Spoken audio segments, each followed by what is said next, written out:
Assalamualaikum warahmatullahi wabarakatuh. Salam sejahtera, salam Jumaat.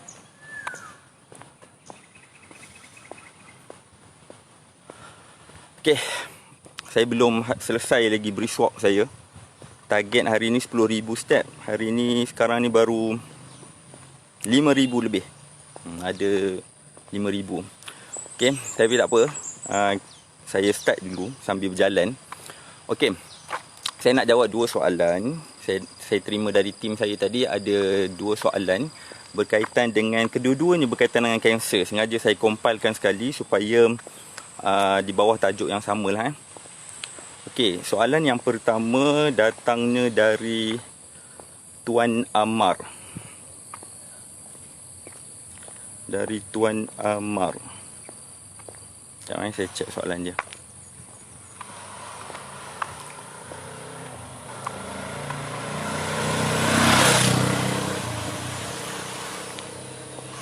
Okey, soalan yang pertama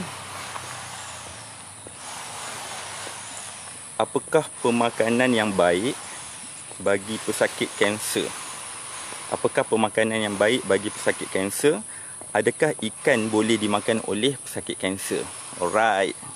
Soalan ni bagus Okey. Sebelum tu saya cerita dulu berkaitan dengan kanser. Okey, kanser ni adalah sejenis penyakit autoimmune autoimmune disease, yang mana tubuh, sistem pertahanan tubuh, sistem imun tubuh berada dalam keadaan yang lemah. So, kita kena tingkatkan. Okey. Bila kita cakap berkaitan dengan autoimmune disease ni, dia ada dua kategori. Satu, very weak, maksudnya terlalu lemah, imun badan terlalu lemah. Satu lagi, overreactive, maksudnya terlalu kuat sehingga imun badan tu menyerang tubuh kita sendiri. Jadi kedua-dua ni cara atasi lain Kalau dari segi medicine pun lain, perubatan pun lain, dari segi pemakanan pun walaupun ada sama, tapi ada berbeza juga. Ada beza sedikit dekat situ. Okey, jap. Saya nak tengok siapa yang menonton Jenny Fu, good morning. Baru lepas morning brisk walk. Good saya tak habis lagi baru 5,000 step. Baru 5,000 step. Merasa fresh. Kalau dah buat selalu memang akan rasa fresh. Mula-mula akan rasa sakit dulu. Bagi yang tak biasa, mula-mula akan rasa sakit dulu. Tapi jangan buat terlalu banyak. Buat sikit-sikit dulu. Sikit-sikit aturkan langkah, mula-mula jalan dulu. Berapa minit yang kita boleh. Saya setiap kali brisk walk at least 1 jam Kalau tidak, badan saya tak berpeluh. Dia lambat. Badan saya dia nak kena buat heavy sikit baru dia start berpeluh, baru kita start rasa best. Okey, soalan tadi apakah pemakanan yang baik bagi pesakit kanser? Okay, jawapan dia adalah pemakanan untuk pesakit kanser ni adalah pemakanan yang sihat. Klise tak jawapan tu? Nampak klise, tapi membawa maksud yang mendalam. Pemakanan sihat, orang tak faham apa tu pemakanan sihat. Jadi kalau kita tak faham definisi makanan sihat, maka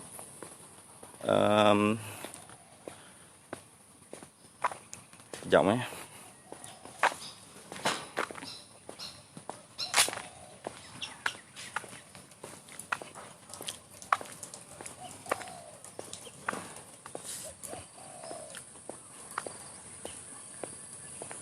Okey. Kalau kita tak tahu definisi makanan sihat, maka kita akan guna konsep berpantang. Itu tak boleh, ini tak boleh, itu tak boleh, ini tak boleh, itu angin, ini angin. So kita akan guna konsep tu. So ini sangat tak betul. Okay, pemakanan sihat ni maksudnya setiap hari kita kena makan benda yang seimbang, makanan yang seimbang. Makanan yang seimbang tu maksudnya mengandungi makronutrien, karbohidrat, lemak, protein mesti kena ambil. Lepas tu kena makan, kena ambil mikronutrien, kena ada vitamin, mineral. Jadi itu kita panggil seimbang. Jadi bila seimbang benda tu, maka barulah tubuh badan boleh membina.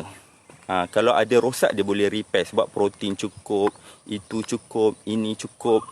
Kalau imun badan rendah, so dia akan perbaiki sendiri. Makanan seimbang. Jadi untuk pemakanan kanser ni memanglah kita kata kita kena makan makanan yang kaya dengan antioksidan. Lepas tu kita kena makan orang kata vitamin B17 kan, biji aprikot. Lepas tu ada pula kata kena makan selain vitamin B17 tu kena makan pula vitamin C banyak, itu banyak, ini banyak. Jadi kena ingat kalau antioksidan kita ambil terlalu banyak tapi tubuh badan kita tak dapat makan makanan seimbang, maka antioksidan tu dia jadi waste. Dia tak boleh membina tubuh badan kita. Setiap nutrien yang masuk dalam tubuh badan ni dia independent to each other. Dia complementary to each other. Dia saling bergantung. Contohnya katakan macam ni lah. Katakanlah anda kata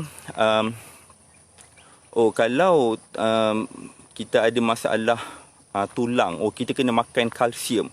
So kalau orang fokus kalsium saja tapi piramid makanan tu tak seimbang, kalsium yang kita makan tu dia boleh jadi calcified, boleh mengeras dalam salur darah. Dia tak akan diserap. Maka tulang pun tak dapat dirawat, tak dapat diperbaiki sebab cara kita ambil kalsium tak betul. Kenapa saya kata setiap makanan, setiap nutrien ni dia complementary to each other. Contohnya kalau kita ambil kalsium bergantung juga pada jumlah vitamin D pada tubuh badan kita. Kalsium. Kalau vitamin D kurang, maka kalsium pun tak boleh nak diserap dengan baik. Walaupun kita makan susu banyak, kita makan makanan yang kaya kalsium banyak, tapi vitamin D kurang, maka kalsium pun tak boleh nak diserap. Lepas tu kalau pengambilan kalsium, ratio dia, nisbah dia kurang. Sepatutnya kalau bila kita makan kalsium, ambil kalsium, perlu juga ada makanan yang kaya dengan magnesium supaya nisbah penyerapan kalsium ni 2:1. 2 kalsium, 1 magnesium. Kalau kita ambil, contohnya kalau kita ambil 500 mg kalsium, kita perlu ambil juga 250 mg magnesium. Kalau tidak, kalsium tersebut tak dapat diserap. Anda faham tak? Jadi macam ni kita nak sukat? Kita tak perlu sukat. Dalam pemakanan kita tak perlu sukat spesifik macam tu. Kita perlu seimbangkan, kasih balance. Sebab itulah tak mudah kalau kita nak sihat guna suplemen. Tak mudah. Kalau silap hari bulan, suplemen tu boleh menjejaskan kesihatan kita. Sebab itulah kita nak ambil apa-apa suplemen, perlulah ada orang perlu prescription, spesifik prescription khas untuk tubuh badan kita, untuk masalah yang kita hadapi. Ini perlu clinical assessment. Dan kita perlu tahu bila kita nak makan, dos berapa spesifik. Itu yang saya cakap berkaitan dengan suplemen. Tapi kalau macam makanan harian, sebab itulah kita kena pelbagaikan makanan harian. Tak ada istilah pantang, tapi pelbagaikan. Pada masa sama kita kena tahu piramid makanan itu, mana satu nak kena ambil dahulu, priority. Kena ada balance kan, karbohidrat, protein, lemak pun ada, vitamin dan mineral cukup, dan maka kita complete to each other. So kita tak perlulah nak tahu magnesium kena 500, kalsium kena 500, magnesium kena 250, tak perlu. Sebab dalam makanan tu sendiri dia akan top up kalau kurang. Itu kelebihan ambil nutrien dari makanan. So dia akan top up sendiri. Dia akan top up sendirilah. Okay? Tapi kalau kita ambil daripada, kita nak ambil kalsium dari suplemen, dia nak top up dengan apa? Sebab kalsium tu dah kalsium, dia nak top up dengan apa? Tapi kalau kita ambil kalsium dalam susu, kalsium tu dia tak akan jadi terlebih sebab dia akan top up dengan dalam susu juga ada magnesium, dalam susu juga ada lemak, dalam susu juga ada protein. Dia akan top up. Dia complementary to each other. Sebab itulah dalam makanan tak ada istilah berpantang. Kalau tanya saya, pemakanan yang baik untuk pesakit kanser adalah pemakanan yang sihat. Tak ada berpantang. pemakanan yang sihat. Cuma saya boleh spesifikkan, tengok keadaan dia. Katakan orang kanser tu dia berada dalam keadaan lemah, kan? Mula-mula pertama sekali kasih dia seimbang. Jangan berpantang. Sebab itulah anda tengok pergi hospital. Hospital tak ada pantang, dia bagi saja makan. Tapi kita tahu bila masakan hospital tu kurang garam dia. Itu sebenarnya kategori sihat. Dia tak ada berbantang. Ayam pun dibagi, ikan pun dibagi, sayur pun dibagi, tapi kategori sihat. Dan jarang kita jumpa dekat hospital ni dia ada contohnya lah kari ayam yang santan dia pekat. Kalau kari ayam pun kari dia tu cair. Sebab saya pernah duduk kat hospital, saya tahu.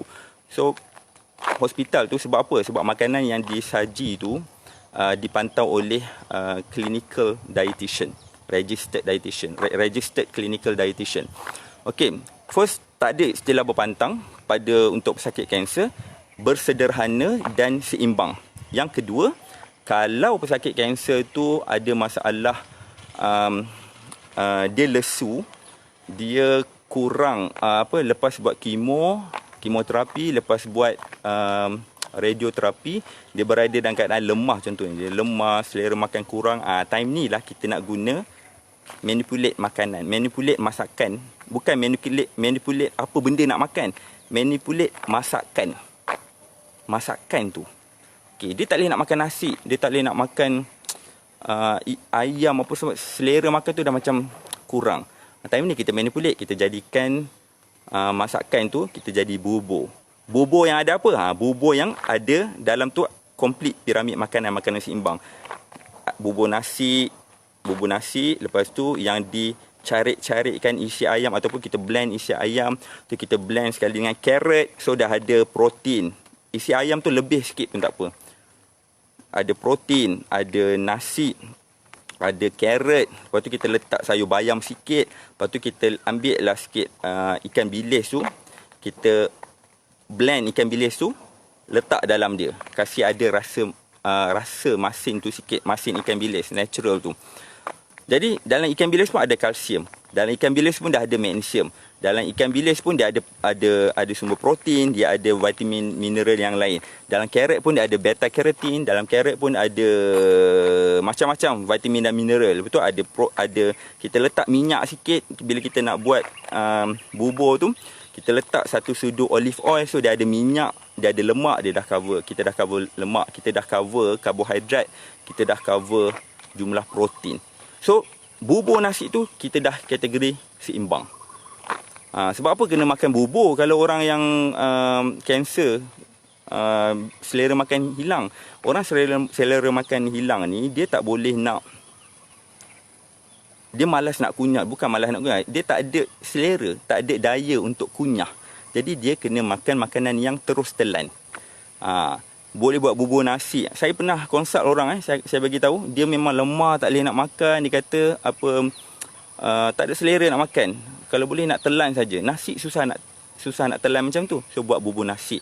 Betul, antara makanan yang saya cadang kat dia, makan kuotiao. Kuotiao sup. So kuotiao sup ni tak perlu nak kunyah.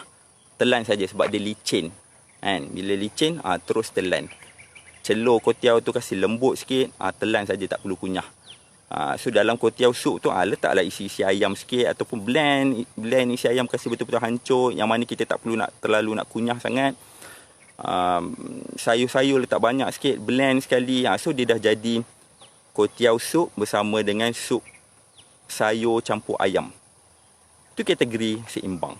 Ni pemakanan yang sihat untuk pesakit kanser. So dia tak ada spesifik pemakanan kanser. Kalau ada, memang boleh, kita boleh cadang antioksidan tu, makanan itu spesifik. Tapi kalau dia makanan dia pun tak seimbang, antioksidan tak boleh nak support. Dia jadi waste. Kalau dia ambil vitamin C banyak pun, tapi tubuh badan tak cukup protein, tak bina. Tengok darah. Contohnya orang kanser dia kekurangan darah. Contoh kekurangan platelet, kekurangan darah merah. Okey. Itu kekurangan antibody. Okay, macam mana kita nak naikkan antibody? Okay, saya cerita saintifik. Macam mana kita nak naikkan antibody? Antibody tu apa? Antibody tu adalah terdiri daripada sel darah putih. Sel darah putih ni ada banyak dia punya ni. Ada neutrophil, ada leukosit, dia ada apa lagi neutrophil, leukosit. Saya pun tak ingat lah Ada banyak. So salah satunya ada neutrophil. So antibody adalah sel darah putih. Spesifik lagi sel darah putih adalah neutrophil. Macam mana kita nak bina neutrophil, sel darah putih ni yang boleh jadi antibody ni? Kita nak bina dia, perlu ada protein. Dia dibina dengan protein. So kita nak makan apa? Kita makanlah ikan lebih, kita makanlah ayam tu kasih lebih. Lepas tu nak bina, nak kasih dia kuatkan lagi, perlu ada vitamin C. Perlu ada juga vitamin C. Barulah dia boleh bina dengan kuat lagi. Lepas tu lagi satu, bukan sahaja vitamin C, dia perlu juga ada vitamin D. Dia tak boleh vitamin C saja. Vitamin C, orang ingat vitamin C saja kuatkan imun. Tak. Vitamin D pun kuatkan imun. Vitamin A pun kuatkan imun. Vitamin E pun kuatkan imun. Dia saling lengkap. Dia macam, kalau analogi, kalau saya boleh bagi untuk layman, untuk lebih faham, kita nak berperang, kita nak jumpa, kita nak berhadapan dengan musuh. Adakah kita kena bawa senjata saja M16? Tak, kasut kita kena proper. Kalau kita bawa senjata canggih saja, pakaian kita pakai t-shirt saja, tak lengkap juga. Kalau kita kurang bawa bekalan untuk tenaga fast energy ketika berperang, kita lemah, nanti kita dahaga. Kalau tak ada air, tak boleh juga. Kasut pakai sandal pun tak boleh juga. Dah pakai sandal tak pakai stoki pun tak boleh juga. Seluar pun kena proper seluar, tak boleh pakai jeans untuk berperang. Tak boleh juga. Walaupun senjata dah canggih, tengok. Senjata canggih, dia perlu ini, perlu tu, perlu ni, baru dia complete. Lepas tu pakaian dah lengkap, kalau tak pergi training pun tak boleh juga. So sama juga, kita nak lawan kanser, fokus antioksidan pun tak ada, vitamin C pun tak cukup juga.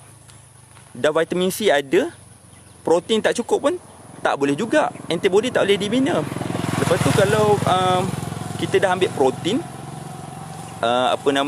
vitamin D, vitamin A tak ada pun tak boleh juga. Lepas tu kalau kita dah cukup, katakan dah cukup semua komplit, vitamin D, A, C, protein, kalau kita tak exercise pun tak boleh juga.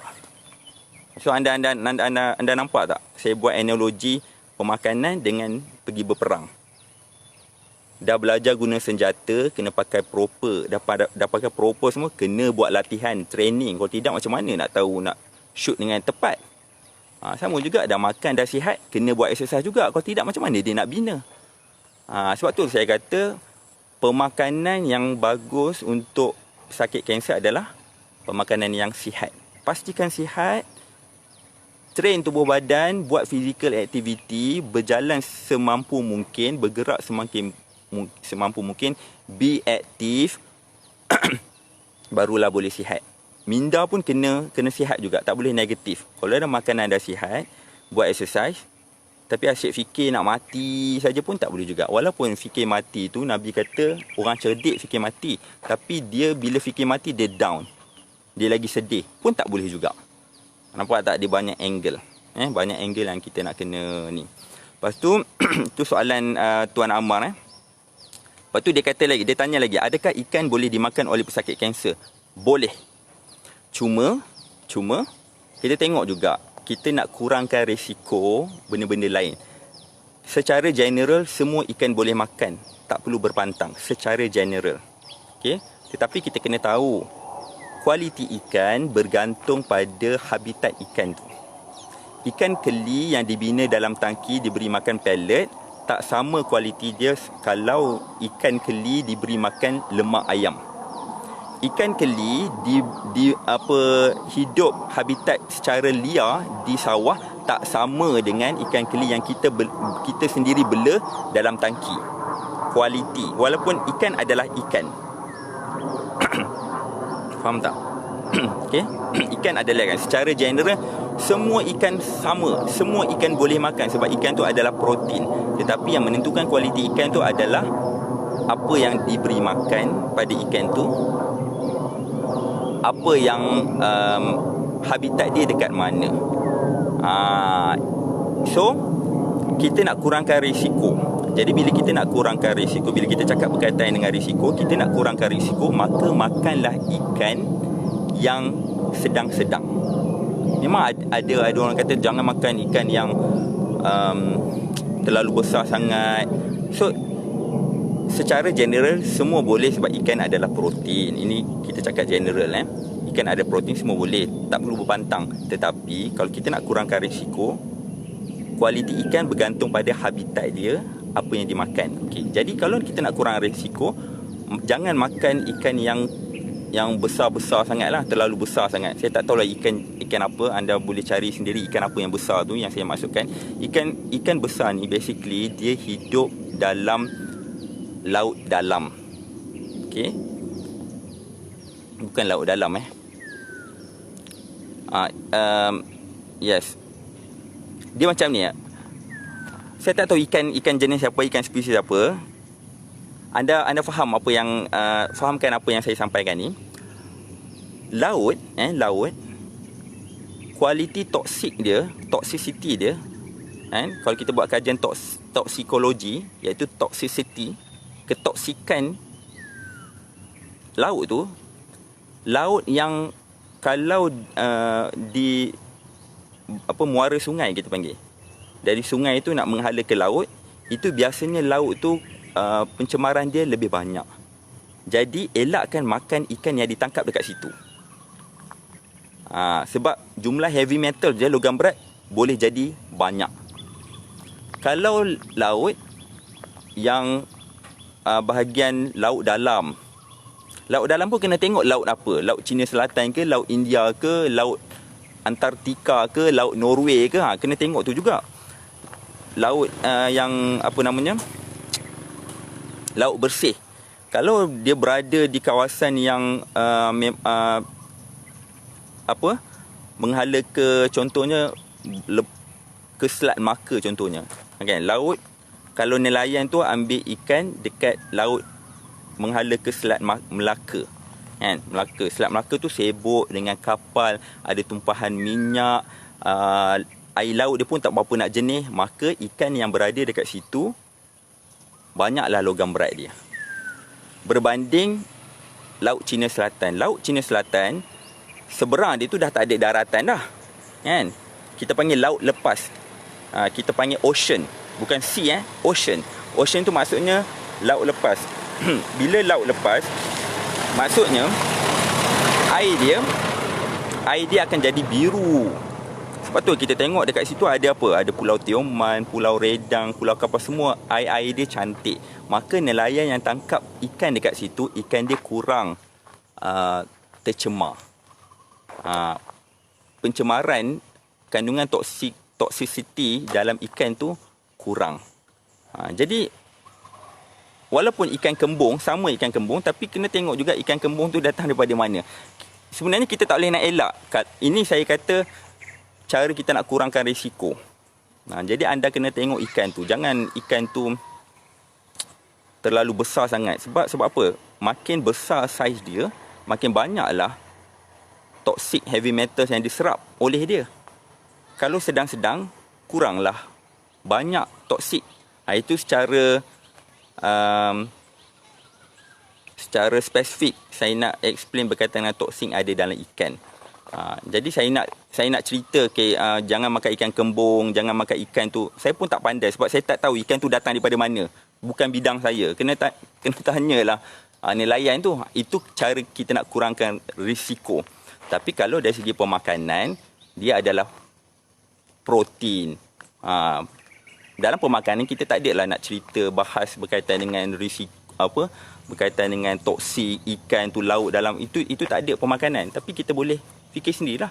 Ayam adalah ayam lah. Kalau pemakanan ayam adalah ayam lah, protein, ada selenium, ada apa, ayam zat ayam lah.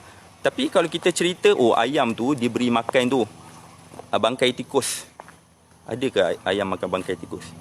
Ayam tu dia bagi makan sisa-sisa makanan dekat dapur je, lebih-lebihan nasi. Tapi ayam ni dia bagi makan pellet. Ayam makan pellet ke? dia bagi makan makanan ayam, dedak. Ayam dibagi makan dedak.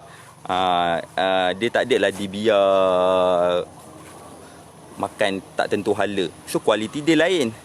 So itulah yang saya cuba sampaikan. Jadi adakah kanser boleh makan ikan? Boleh, tapi kalau nak kurangkan risiko pada ikan tu, pilihlah ikan yang janganlah terlalu besar sangat, sebab dia serap logam berat banyak. Okey. Saya harap faham jelas Okey, itu soalan yang pertama dari Tuan Amar. Pendek kata, orang kanser ni makan makanan yang sihat, lebihkan sayur dan buah. Piramid makanan tu, lebihkan sayur dan buah banyak sikit, lepas tu makan protein lebih sikit. Makan protein, makan ayam banyak sikit, makan ikan lebih sikit, makan telur lebih sikit. Sebab itu semua sumber protein yang baik. Kalau nak lagi bagus lagi, pergilah cari ayam kampung, ayam organik, ayam tak dicucuk antibiotik. Itu semua baguslah. Telur pula, biarlah telur ayam kampung. Yang tak dia beza ada telur ayam kampung yang of course lebih beza telur ayam kampung nak sihat-sihat. Macam tu lah. Jadi protein lebih sikit untuk bina antibody. Makan buah lebih sikit pelbagaikan buah, pelbagaikan. Makan buah-buah yang kaya dengan vitamin C, buah jambu batu makan lebih sikit, oren lebih sikit. So maka support, boleh makanan tersebut boleh support antibody. Okey, soalan yang kedua. Saya tengok Ramlah Yunus, Waalaikumsalam. Halimah Jamal, Waalaikumsalam. Fauziah Wahab, Waalaikumsalam. Alright, soalan yang kedua. Pesakit kanser tidak digalakkan ambil gula pasir. Boleh tak ianya diganti dengan stevia? Sangat-sangat bagus. Okey.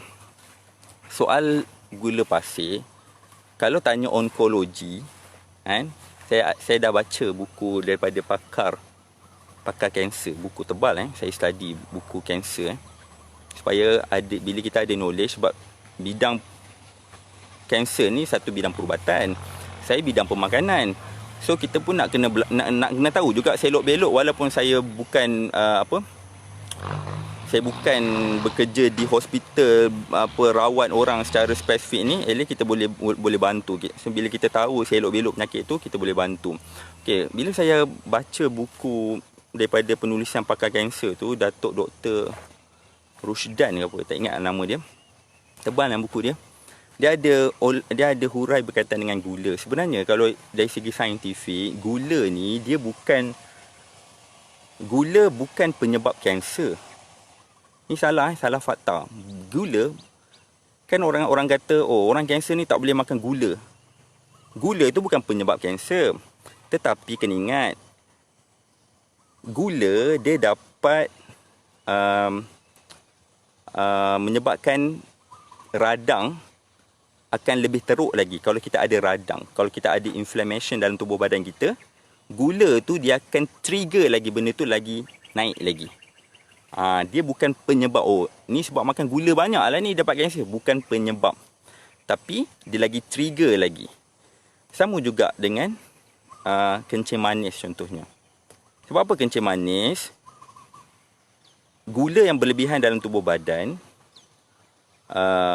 dia tak, maknanya orang yang kencing manis, dia tak boleh simpan gula dalam tubuh badan dia. Gula yang berlebihan yang dicerna masuk ke dalam aliran darah. Kalau macam kita ni, dia akan convert, insulin akan convertkan gula tu, glukos tu menjadi glycogen dan disimpan ke hati. Itu normal orang sihat.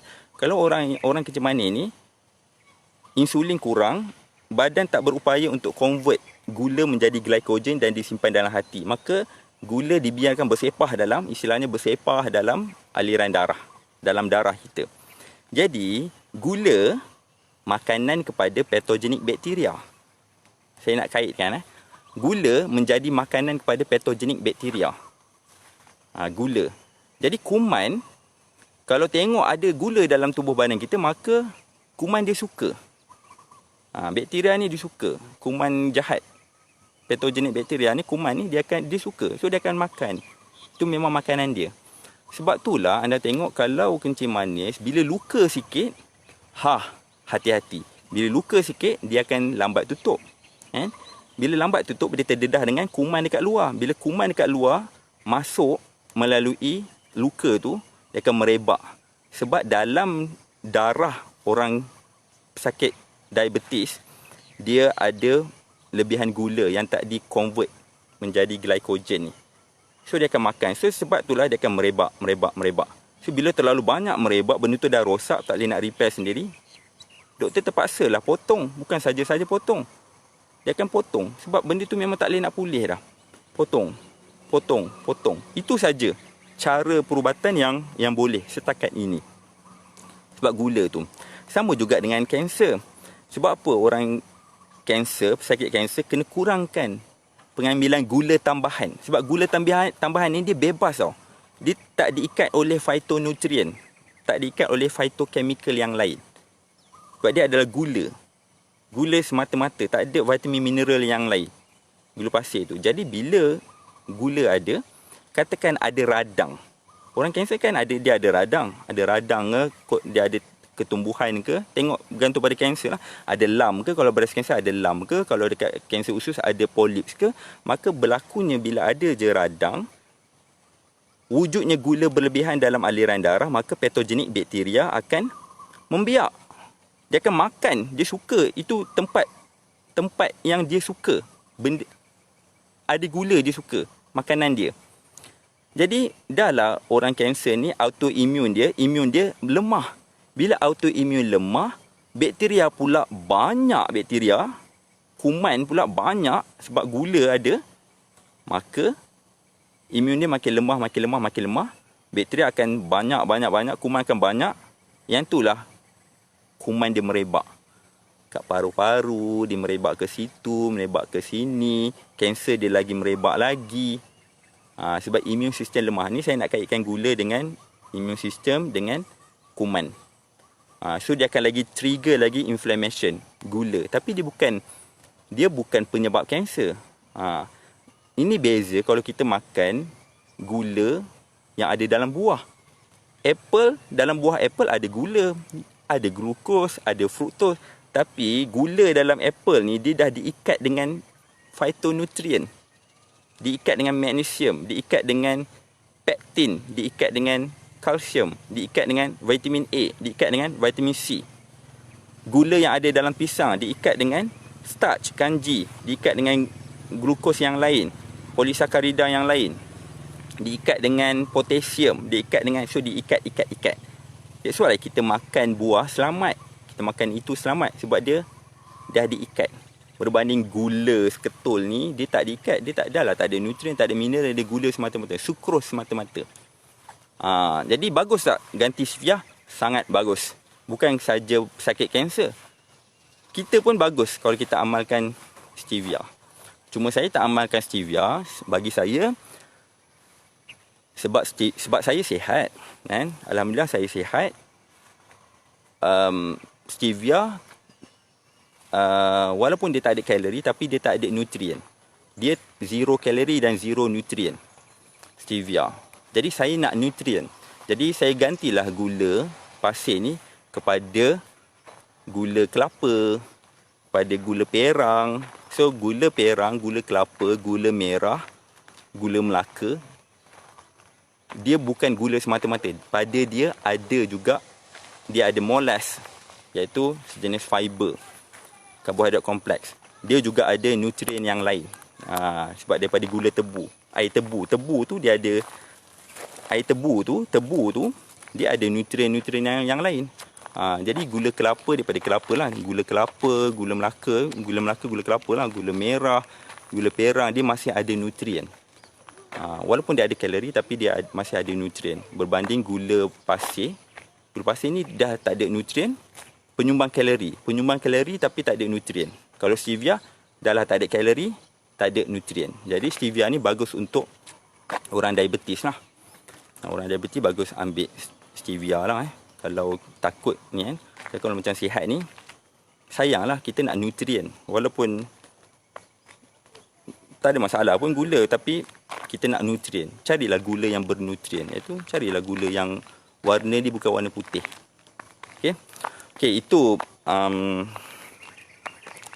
soalan yang saya boleh jawab. 2 soalan. Terima kasih kerana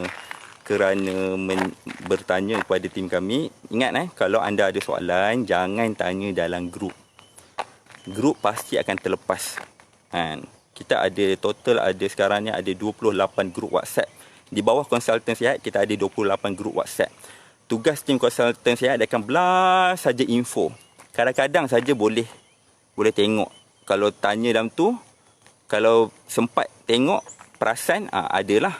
Tapi kalau semua orang pun nak post, maka soalan yang anda jawab dalam tu, kita pun tak terbaca. Jadi, caranya adalah anda PM personal tim konsultan sihat. Kita ada 3 orang yang collect soalan daripada orang.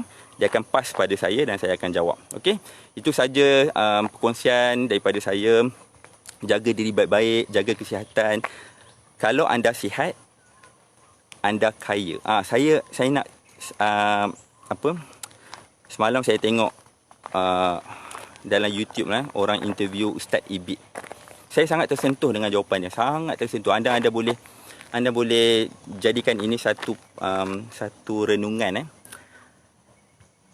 Orang tanya Ustaz Ibit dulu, dia temu ramah. Dia kata, Ustaz, saya teringin nak kaya macam Ustaz. Saya teringin nak kaya macam Ustaz. Saya teringin nak jadi macam Ustaz, boleh bagi kat orang. Saya teringin nak kaya. Dia kata macam tu. Dia kata macam mana saya nak kaya? Dia kata macam tu kan. Dan Ustaz Ibit Liu dia jawab apa? Dia kata yang tanya dia Nabil dekat dalam segmen meletup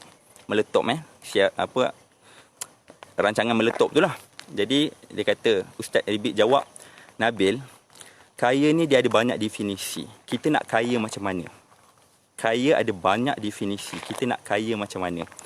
Okey. Ustaz Ibit tambah lagi, dia kata, saya dulu, waktu saya tak mampu nak beli makanan, makanan yang ada dekat rumah tu, kami share satu keluarga. Saya share dengan ibu saya, dengan adik-beradik saya. Kita main suap menyuap dengan ibu saya. Ibu saya suap saya suap ibu saya. Jadi makanan yang sedikit ini, waktu ketika kami tak mampu nak beli makanan yang sedikit yang ada ini, kami berkongsi bersama mak saya. Saya makan suap menyuap bersama mak saya. Hari ini Nabil, dia kata, hari ini saya mampu bukan saja makanan, saya boleh beli satu meja makan tu. Penuh makanan. Saya boleh beli makanan penuh meja makan. Tetapi saya dah tak ada mak untuk suap menyuap. Jadi kaya yang macam mana yang Nabil nak? Wah, mendalam tau. Sangat mendalam. Sangat mendalam. Jadi bila saya renung kata-kata dia, learning point yang kita boleh dapat, apa jua keadaan yang kita alami, situasi kita tengah pandemik COVID ramai orang rasa keadaan pandemik ni. Ada orang tak mampu nak beli makan, ada orang tak mampu nak macam-macam lah kemampuan masing-masing kan. Apa yang kita boleh buat, kita bersyukur kan. Saya suka, selalu saya pesan, kalau saya bagi consultation pada klien saya akan pesan, bersyukurlah. Kalau akak ada kanser, apa yang boleh akak syukur? Kalau akak fokus satu saja masalah kanser akak ni, memang kita akan jadi loser lah. Kita akan rasa macam kita ni mangsa. Kita rasa macam kita lah mangsa keadaan. Kita rasa macam, kenapa aku dapat kanser? Kenapa bukan orang lain macam tu? Tapi kalau akak bersyukur, tengok, akak kena sentiasa tengok orang di bawah kita. Walaupun aku dapat kanser, aku masih lagi berjalan. Syukur satu. Walaupun aku dapat kanser, aku tak terlantar. Aku boleh makan macam orang lain. Aku masih ada selera makan. Kedua. Ketiga, walaupun aku ada kanser, tapi kanser tu aku saja. Ahli keluarga aku sihat. Aku masih ada anak yang aku boleh bersembang, mengadu. Aku masih ada suami. Aku masih ada rumah. 3. Keempat. Lagi. Syukur lagi. Walaupun aku ada kanser, tapi kanser aku tak ada lah merebak sampai doktor kata dah serius, tak boleh nak sembuh. Doktor kata masih ada harapan sembuh, tapi kena buat treatment. Keempat. Kelima. Walaupun aku kanser, tapi aku tak ada kencing manis. Tapi aku tak ada darah tinggi. Orang lain dah lah kencing manis, darah tinggi, komplikasi buah pinggang, kena buat dialisis. Berapa banyak bertalu, aku kanser saja. So, apa benda yang kita dapat, pertama sekali cubalah bersyukur dulu. Jangan, bila kita tak bersyukur, kita nampak penyakit yang kita dapat tu, kita akan stres. So, guru saya ajar setiap pagi, cuba listkan 10 perkara yang perlu kita syukuri. So, bila kita syukur, saya syukur apa? Setiap hari saya syukur apa? Duit tak ada, tak apalah, it's okay lah. Bukanlah saya kata tak ada duit. Duit tu bukan matlamat lah. Janji, aku ada tangan, aku ada kaki, boleh bergerak, aku ada kesihatan yang baik, aku ada tenaga, semua tu boleh menjana duit. Kan? Lepas tu aku masih ada keluarga mertua, keluarga sendiri. Aku ada anak, aku ada isteri, aku ada kenderaan. Walaupun kenderaan tak mewah macam orang lain, aku ada kenderaan, aku ada rumah. So, bila kita syukur, maka kita akan rasa macam kita ni bertuah. Jadi, kalau anda ada apa-apa masalah, anda jangan terlalu fokus masalah. Fokus apa benda yang kita kena syukur. Utama, kesihatan. Sihat itu adalah kaya. Saya dah jumpa ramai orang sakit, duit saya boleh kata berjuta lah. Berjuta. Saya jumpa banyak VVIP. Lalas dapat kanser. Dia sanggup cakap apa? Junaidi, bagi tahu saja benda apa yang saya boleh beli. Saya boleh beli. Berapa? Puluh ribu, ratus ribu. Saya dah beli, saya dah habis duit saya banyak dah. Saya nak sembuh saja. Dia boleh cakap macam tu. So, saya nampak lah, duit macam mana pun, tapi kalau kesihatan tak ada, habis. Jadi, poin saya yang saya nak sampai kat sini, saya dah pesan pada tim saya, bantu orang seramai mungkin, bagi manfaat. Siapa yang berada dalam grup WhatsApp kami, saya harap anda dapat manfaat. Kita bagi info setiap hari, kita bagi info tak putus-putus. Kita bagi info, ada tim saya yang tolong update dalam Facebook page ni, page konsultan saya ni bukan saya buat tim saya yang buat. Dia tolong update. So, saya harap anda dapat manfaat. Kalau kita nak sihat, kita kongsikan kesihatan dengan orang. Macam mana kita nak kongsikan kesihatan dengan orang lain? Sebarkan ilmu. Kalau kita nak duit, sedekahlah duit. Kalau kita nak ilmu, bagi banyak pada ilmu pada orang lain. Kalau kita nak sihat, berkongsilah ilmu-ilmu kesihatan ni pada orang lain. Mudah-mudahan kebaikan kita tu dapat pada kita sendirilah, berbalik pada kita sendiri. Berbalik pada kita balik. Okay, itu saja. Ini bukan tazkirah. Ini selingan saja. Terima kasih kerana menonton. Kita jumpa lagi pada esok hari. Assalamualaikum warahmatullahi wabarakatuh.